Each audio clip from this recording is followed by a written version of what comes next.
Then there is our great Chief Minister, ex-Chief Minister,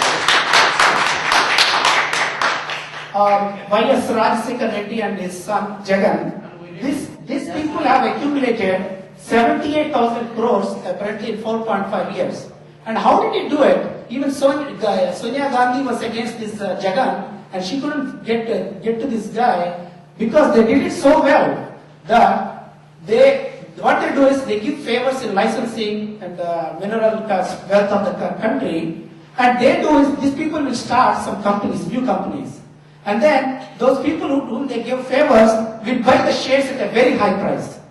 So that way this looks like just a public venture when they floated a company, and then they have very big high value of the shares, and who will have the most of the shares? 90% of the shares will be with them. So that is how he was able to collect 78,000 crores from what we understand. Right? And where did they start? I mean, what did that newspaper Jagan started? Sakshi. I mean, where did the money come from? I mean, I don't want to take sides. I mean, I was told that Chandrababu Naidu also have some wealth in Singapore and all. We don't have any proof of it. But we are not here to take sides. We have to be here for the country. The next slide, please. This is Karunanidhi family. This family is amassing millions in various businesses. One of the fellows, one of his grandson or nephew, he made it to the Fortune magazine list of the top billionaires. And again, Jayalalitha, even a common man, a boy will tell in Tamil Nadu, Jayalalitha is corrupt. I mean, everybody knows that, right? They actually poured acid on one of the bureaucrats' face because she didn't fall in line. Next. So next, what is happening in India big way is the plunder of India's natural resources. Just to give you a scale, what level India's corruption is going on, why it is next to African countries. These Reddy brothers, they looted 27 lakh tons of iron ore. I don't know how much that money will be. 27 lakh tons is not a small number. That is the amount. That is the loot they looted. And this is with the coalition with the Congress in Andhra Pradesh and BJP in Karnataka. They are all in cahoots. And this is in Times of India, May 31st. Then Ambani brothers. See, because the government doesn't have the infrastructure to unearth the petroleum in oil, the Godavari basin, what the government did is they have a private public arrangement. So the private people will invest in the exploring it, and the government will pay. And what do? They give Ambani brothers will pay something to the government, and the government will give them more. They spend 2 billion. So your cost is, they will say my cost is 7 billion, and they give them 7 billion. And they even have tax exemptions in the country tailored to benefit just them. And they have virtual monopoly for the Krishna Godavari basin exploration, benefiting billions of dollars from Congress government. Well, how does this all match up? Dr. Subramanian Swamy, if you look at his article, he says, Ambani has given his wife a jet plane, right? I think everybody knows a jet plane. And Sonia Gandhi uses the jet plane to go to Italy, the private jet for her. So that's how it plays out. Then, even the judiciary of India is changing. This is nobody other than the former Supreme Justice Court Justice K.G. Balakrishnan. Now it is all over the Indian media that his sons-in-law have amassed massive fortunes. And the thing about this is, for the last few years, there were so many activists fighting to make judges in the country declare their assets. And who was the man opposing the most? This gentleman. And nobody knew why until now. And now what did he get after he retired? He got the plum post of Human Rights Commission. He's going to lead Human Rights Commission in India. Okay, next step. Now, the 2G scam has become a scandal of the world. I mean, everybody knows. Even in the US, they heard about this thing. Now, there is a furor, and the Supreme Court is asking to the government to give the details and so on. And how is government responding it? The Chief Vigilance Commissioner, who is going to unearth the scandal, is P.J. Thomas. And who is P.J. Thomas? This is the secretary, in the telecom secretary, under whose aegis the scandal happened. And this guy is going to investigate that scandal. And the Supreme Court asked us, what is this? This man has a case on him, and the government told them it's not your business. Now, you want to see the list of scams? This is the whole list of scams. 73 lakh crores looted from India. I think we lose sight of how much of this money. This is not a small amount we are talking. 73 lakh crores. And what you can get with the 73 lakh crores, you can see. The next slide. So, okay, now the cycle of winning elections and looting. India's politics has evolved into a cycle of looting, spending part of the loot to win elections and loot more. The system has become incapable of bringing in new and capable people because of the vast resources needed to win elections. The system encourages other parties to steal so as to win elections and stay in the game, because it started with Indira Gandhi, who openly patronized the corruption. Now everybody does it. I mean, there is no exception, because one is a bigger thief and other is a smaller thief, but everybody is a thief. Then in AP, even a state constituency is believed to require 5 to 6 crores to win elections. Every possible way to win elections is used in India today, by dividing people in the name of religion, by dividing people in the name of caste, and manipulating electronic voting machines, which we fought last year. And today, if I go to India, they probably will be stopping me right at the airport. So I have to go with the State Department, with the lawyers and all this to enter India. So that is just because we want to expose the electronic voting machines. And then the Muslim power. So next slide. Now kings have gone, but dynasties are coming up in India. Kings have gone, but our current democratic system is evolving into new dynasties, with Nehru dynasty that amassed vast wealth and resources as the king, and other families as the satellites. The Vayasars, the Gaudas, and Karunanis, the Chautalas. And how did this family thing coming about?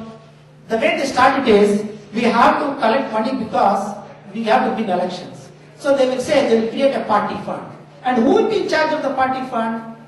It will be whether it is the Vayasar or Chandrababu Naidu or Chautala or whatever.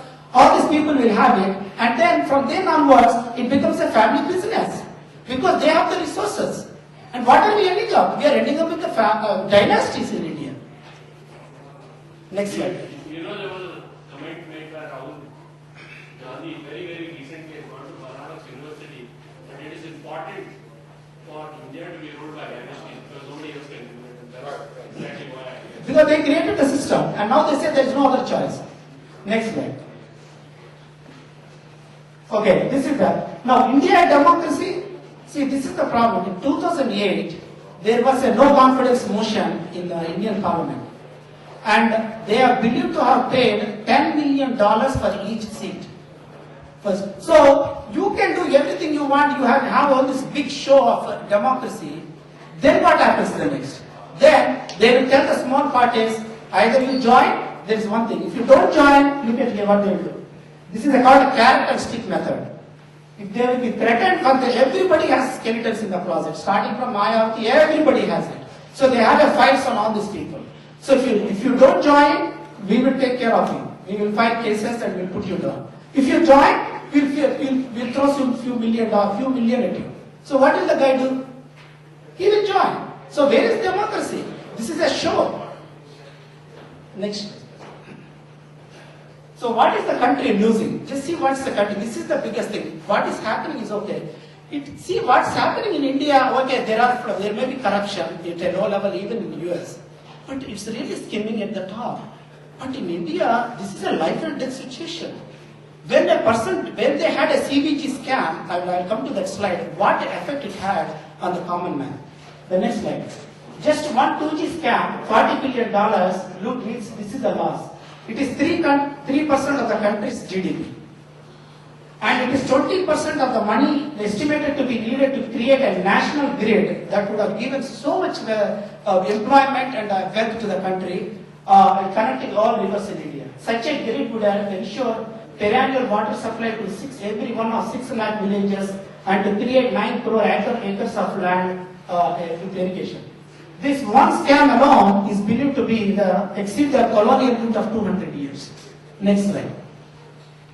So what you can do with the 73 lakh crores, somebody started putting together, you can put 2.4 primary health care centers, 24 lakh Kendriya Vidyalayas, 14.6 crores low-cost houses, And I mean, you go on and on, but the point is, next slide.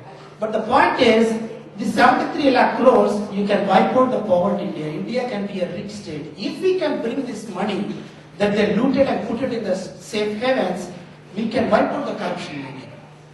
So, then the next slide. Impoverishment of millions. I mean, yeah, there is 8% growth in India. Who is benefiting it? 13% of the country or 15%. 80% of the India today lives with less than $2 a day. That is the reality. 1/3 of the global poor live in India. Next slide. Since 1997, 199,132 farmers committed suicide. Why they are stealing 60,000 crores for the CWG scam, but they do not have money to pay these farmers? In just 2004, in just 1 week, 62 cotton farmers have committed suicide in one place called Vidarbha in Maharashtra state. And when the previous government, previous time, they went, the Manmohan Singh went, he heard all these people, and they did not release the money until before the election, 2 years later, so that they will make sure they get the votes. So their life doesn't matter. What matters is whether I can win the power or not. So that this is another thing. After the CWG scam, because of this, what they do, they just don't hoard the money. They want to increase the value of that money. India food is a very precious commodity, and the hoard that supplies. India is dealing with 17 to 20% inflation. This is a very difficult situation, and there is an article in I read in American Western newspaper. A mother has to make a choice whether she has to send a child to school or to work. And 100 million Indians live in slums surrounding cities in depraved conditions with no toilet or hygiene. There was a show actually recently in one thing, and it was a comedy show. And the show was saying, oh, if you go to this woman is going to get married a man, an Indian American man in India or something. And the joke is, make sure you hold yourself because there is no place to pee in India. That is the joke. This is in a sitcom in US. That is true. There is no place to pee in India. That is the way. That is the situation in India. Next slide. Now, 1/3 of the India's districts are affected by Maoist insurgencies. Now, the way we are beating, and this is the picture where they ambushed one whole contingent of soldiers, and then they killed them all. You heard about it? This is just last year, I think. It's a big thing. So, and if this insurgency goes out of bounds, don't think that the cities and the rich people and middle class, the 13-15% who are going to the malls will be protected. Their life will become miserable. You cannot sustain a country with 80% poor and living for life, for daily existence, and then expect the 15% to have a good life. It just won't sustain. We are living in a borrowed time. Because of our culture and religion, which doesn't teach violence, we are able to get along this far. But it won't sustain. Next slide. Transfer of loot to tax havens and to countries harboring terror groups.